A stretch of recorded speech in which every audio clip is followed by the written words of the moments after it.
Hello friends, Abedin NFT YouTube চ্যানেলে তোমাদেরকে অনেক অনেক স্বাগত। তো এই ভিডিওটিতে আমি ট্রেজার এনএফটির কিছু গুরুত্বপূর্ণ বিষয় নিয়ে আলোচনা করব।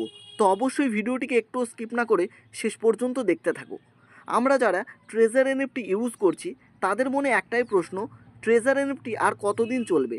ট্রেজার এনএফটি কি 2028 2030 সাল পর্যন্ত চলবে, না ট্রেজার এনএফটি 2025-এর মার্চের মধ্যেই বন্ধ হয়ে যাবে? এই প্রশ্নগুলো সব সময় আমাদের মাথায় খাবি খাচ্ছে আমরা যারা ট্রেজার এনএফটি ইউজ করছি। সর্বপ্রথম তোমাদেরকে বলবো, যারা ট্রেজার এনএফটিতে চলে এসেছো বা ট্রেজার এনএফটি ইউজ করছো তাদের আগে জানতে হবে এই কোম্পানি সম্পর্কে, এই কোম্পানির মিশন এবং ভিশন সম্পর্কে, এই কোম্পানির পজিটিভ এবং নেগেটিভ দিক সম্পর্কে। তাহলেই তুমি নিজে থেকেই বুঝতে পারবে এই ট্রেজার এনএফটি মার্চেই বন্ধ হয়ে যাবে না 2028-30 সাল পর্যন্ত চলবে। সর্বপ্রথম ট্রেজার এনএফটির আমি একটা ওভারভিউ দেবো, কিছু পজিটিভ দিক আমি তোমাদের সামনে আলোচনা করব এবং তারপর কিছু নেগেটিভ দিকও আলোচনা করব, যেগুলো তুমি যদি ভালোভাবে শোনো এবং নিজেও যদি একটু রিসার্চ করো তাহলে তুমি বুঝতে পারবে ট্রেজার এনএফটি আর কতদিন চলবে। সর্বপ্রথম বলি, ট্রেজার এনএফটি কিন্তু 2022 সাল নাগাদ আমাদের ইন্ডিয়াতে লঞ্চ হয়েছিল এবং তখন থেকে 2025 হয়ে গেছে। এই 3 বছর কন্টিনিউ কিন্তু সুন্দরভাবে কাজ করে যাচ্ছে। যখন লঞ্চ হয়েছিল তখন থেকেই কিন্তু আমরা বলে আসছি ট্রেজার এনএফটি আজ বন্ধ হয়ে যাবে, কাল বন্ধ হয়ে যাবে, কিন্তু এখনও বন্ধ হয়নি। এর পিছনে একটাই কারণ, ট্রেজার এনএফটির সাপোর্ট সিস্টেম এবং ট্রেজার এনএফটির প্রমিস। ট্রেজার এনএফটি এখনও পর্যন্ত লঞ্চ হওয়ার পর যতগুলো প্রমিস করেছে সেগুলো এক এক করে ফুলফিল করে আসছে। তাছাড়াও ট্রেজার এনএফটির কিন্তু একটি নিজস্ব অফিসও রয়েছে আমেরিকায়। ট্রেজার এনএফটির কানাডা থেকে পাওয়া একটি এমএসবি লাইসেন্সও রয়েছে, যার স্ক্রিনশট তোমরা এখানে দেখতে পাচ্ছ। ট্রেজার এনএফটি সারা বিশ্বে প্রায় 75টি কান্ট্রিতে কাজ করে আসছে এবং ট্রেজার এনএফটিতে কিন্তু প্লে স্টোরে রয়েছে, অ্যাপেল স্টোরেও ছিল, কিন্তু বর্তমানে অ্যাপেল স্টোর থেকে সরিয়ে দিয়েছে। অনেকেই বলছিল যখন ট্রেজার এনএফটি অ্যাপেল স্টোর থেকে সরিয়ে গিয়েছিল তখন বন্ধ হয়ে যাবে, কিন্তু তখনও বন্ধ হয়নি।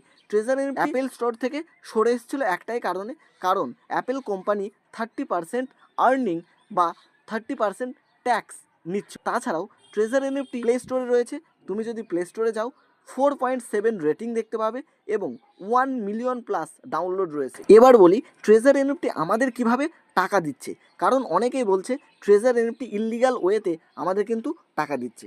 ট্রেজার এনএফটি যখন লঞ্চ হয়েছে তখন থেকেই বলে আসছে Web3 ব্লকচেনের উপর কাজ করছে এবং এখানে এনএফটি ট্রেডিংয়ের মাধ্যমে আমাদের টাকাটা দিচ্ছে।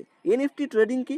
এনএফটি ট্রেডিং হলো নন ফাঞ্জিবল টোকেনের ট্রেডিং, অর্থাৎ এখানে অনেক এনএফটি কিন্তু লিস্টেড রয়েছে এবং আমরা ডলার দিয়ে সেই এনএফটিগুলোকে বাই করছি এবং কেউ অন্য দিক থেকে অটোমেটিক্যালি অ্যালগো ট্রেডিংয়ের মাধ্যমে সেল করছে, আমরা সেটাকে বাই করছি এবং আমরা যখন সেল করছি সেটাও অ্যালগো ট্রেডিংয়ের মাধ্যমে কেউ না কেউ বাই করছে।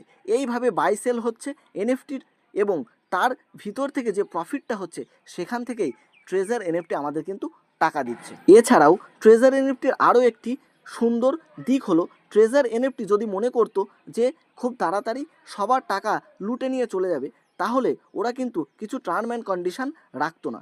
ট্রেজার এনএফটিতে তুমি $1000 বেশি একবারে ইনভেস্টমেন্ট করতে পারবে না। তাহলে বুঝতে পারছো ট্রেজার এনএফটি নিজেই চায় না যে কেউ $1000 বেশি ইনভেস্ট করুক।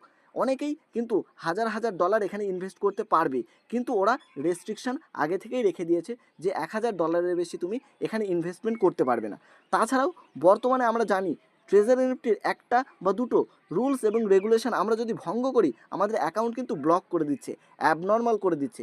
কোনো কোম্পানি যদি চলে যাওয়ারই ইচ্ছা হতো তাহলে কোনো অ্যাকাউন্ট কিন্তু ব্লক করতো না, আরও এখানে বেশি বেশি ডলার ডিপোজিট করতে বলতো, কিন্তু ট্রেজার এনএফটি সেটা করেনি। আমি এতক্ষণ ট্রেজার এনএফটির কিন্তু কিছু পজিটিভ দিকের কথা বললাম, এবার আমি কিছু নেগেটিভ দিকের কথাও বলবো।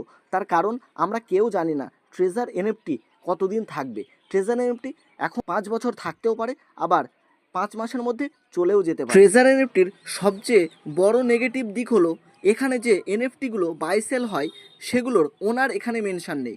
তাছাড়াও সবচেয়ে বড় কথা হলো এখানে যে আদৌ এনএফটি বাই সেল হচ্ছে কিনা এর কোনো লিগ্যাল প্রুফ আমরা এখানে দেখতে পাই না। এটাই হচ্ছে সবচেয়ে বড় নেগেটিভ ভিউ পয়েন্ট। তাছাড়াও আমাদের ইন্ডিয়া কিন্তু ট্রেজার এনএফটিকে একটি লিগ্যাল কোম্পানি হিসেবে এখনও মেনে নেয়নি, তাই ইনভেস্টমেন্ট করার আগে তোমাকে অবশ্যই এগুলো মাথায় রাখতে হবে এবং তোমার হার্ড আর্ন মানি এখানে কিন্তু ইনভেস্ট করার আগে একবার অন্তত ভাববে। শুধুমাত্র তোমার যে টাকাগুলো পড়ে রয়েছে বা যে টাকাটা তুমি ইনভেস্ট করার পরও যদি চলেও যায় তোমার কিছু যায় আসে না, এমন টাকা এখানে ইনভেস্ট করবে। কোনো এমার্জেন্সি টাকা এখানে ইনভেস্টমেন্ট করবে না। এবং তুমিও যাকে রেফার করবে তাকে সবসময় বলবে যে নিজের হার্ড আর্ন মানি এখানে ডিপোজিট করিস না, শুধুমাত্র এক্সট্রা যদি কিছু টাকা থেকে থাকে তবেই এখানে ডিপোজিট কর এবং এখান থেকে একটা প্যাসিভ আর্নিং কর।